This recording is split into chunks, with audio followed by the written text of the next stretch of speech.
pangalagang nanilbihan sa atin. Nakatala ang pangalan sa loob ng tanggapan. Ipahanap ng pangalan ni Soa. Gawin mo ng palihim. Opo, masusunod kamahalan.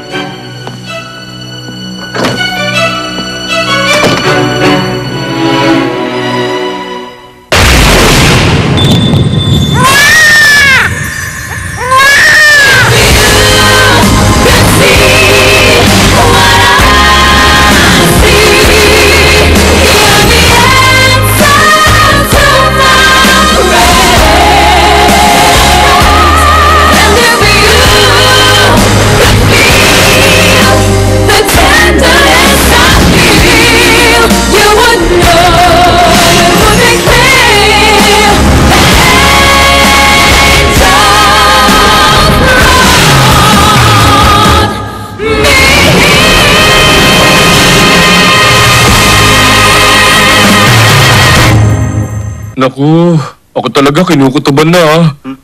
Wala rin ginagawa si Warang Yusin, kundi paluin yung bato sa bundok. Oo nga, yung mga taga-kaya. Inapi kasi nila eh. Sana hindi niya ginugutom ang sarili niya. Tapos to si Docman naman pala. May gusto lang alamin kay Michelle kaya siya nagpupunta ron. Ganun pala eh. Dapat sinabi niya sa atin kung anong ginagawa niya. Oo nga. Para hindi tayo nagduda. Nakakainis, pati tayo pinaglihiman niya. Si Docman talaga. Kaya ganon. Kasi walang sikreto sa inyo hindi nabubunyag. Ang totoo niyan, alam ko na tungkol doon. Alam mo na? Ano ka sinabi niya sa'yo? Malakas ang pang-amoy ko sa mga ganyan, ha? Isang galaw lang. Pa! Ramdam ko na agad. Malakas ang pangamoy. Ikaw nga nagsabi, Docman wag ka ron. Dito ka lang sa panig namin. O ano? Sila ka ba? Aray! Bahagi yun ang pagkukunwari namin ni Docman. Bakit? Hindi ba kayo nagpanggap na ganon? Hindi. Hindi. Pero ang gagaling nyo manlait, pag hindi nyo alam, tumahimik kayo, ha? Naku, ang yabang mo. Di ba naman alam talaga eh. Alam ko. Hindi ko lang pinaalata sa inyo. Tama ba yun? Ang kulit mo, bakit ba ayaw mo maniwala sa akin? Basta. Alam ko yun.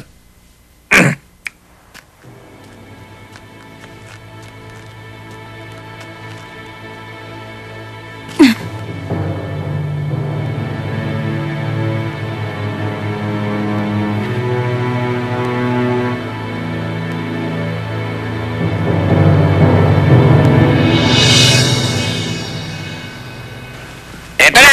Sugod! Ano mo? Ang salin! Kuya! Nandito! Tali mo kayo, no? Ayos! Okay na, madalit ka bakit? Kaya mo yan! Sige, kapit ka! Udadok bang? Uy! Ikaw pala, Docman! Sali ka! Tara, doon tayo sa labas. Huh? Bakit kaya? Ano pa nga ba? May lihim na naman siya ipapagawa sa atin. Shh!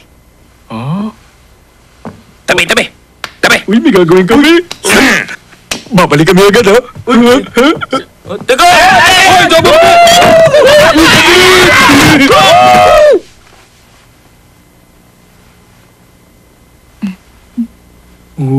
Ano ka mo? Sa amin na yan? Ibibigay mo? Oo, sa inyo na.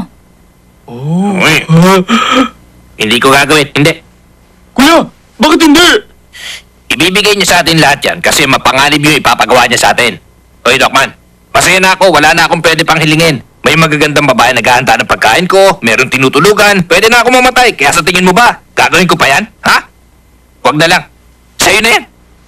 Pero laman tiyan din yan, kuya. Pag ganun ka naman ng konting kahihiyan, ganun pa rin. Hindi, hindi. Ikaw na lang. Kung ayaw nyo, di wag. Alam ko namang mas malaking bayad lang ang habol nyo eh. Pero ito lang ang kaya ko. At mapanganib nga yun. Kung talagang ayaw nyo, hindi ko kayo pipilitin. Teka. Nagtampo ka naman agad. Ikaw talaga? Kabisado mo na kung paano kami dumiskarte, ha? Sige. Ano gagawin? So ito pag nagawa mo na. Ay. Ay, naku. Wala sa atin. Ano yan? May panahon ka ba para gawin to? Ano ba to? Hindi ko maintindihan. Yan ang dewa.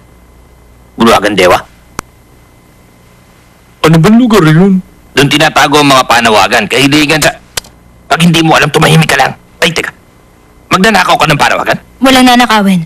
May ilalagay lang. Ilalagay? Pag binaybay mo to, makakarating ka sa silid na to. Dito nakatago ang mga ulat para sa hari.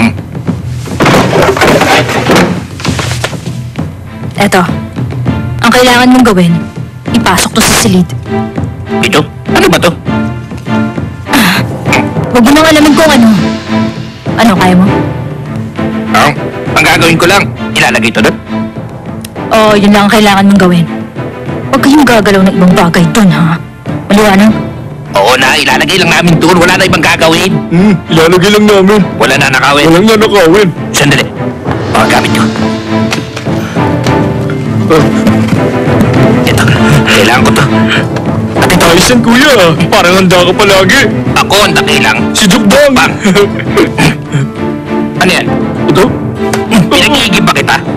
Iwan mo yan. Iwan mo. Pero Ipapasok kuya, ang ulo mo dyan. paano ba niyo ako? Tara na, dali. Ay,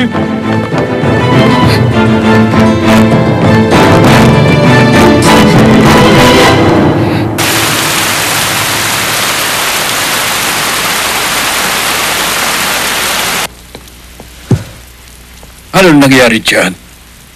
Ba't hinayaan mo mabasa ang mga yan? Patawad po. Habang papunta ako rito, bigla na lang pong umulan. Wala ako na silungan. Dapat pinag-iingatan nyo ang mga ulat para sa hari. Kung gusto nyo, isusulat ko na lang uli. Huwag na. Hindi dapat inuulit ang mga ulat. Patuyuin mo na lang bago kumalat ang tinta. Opo.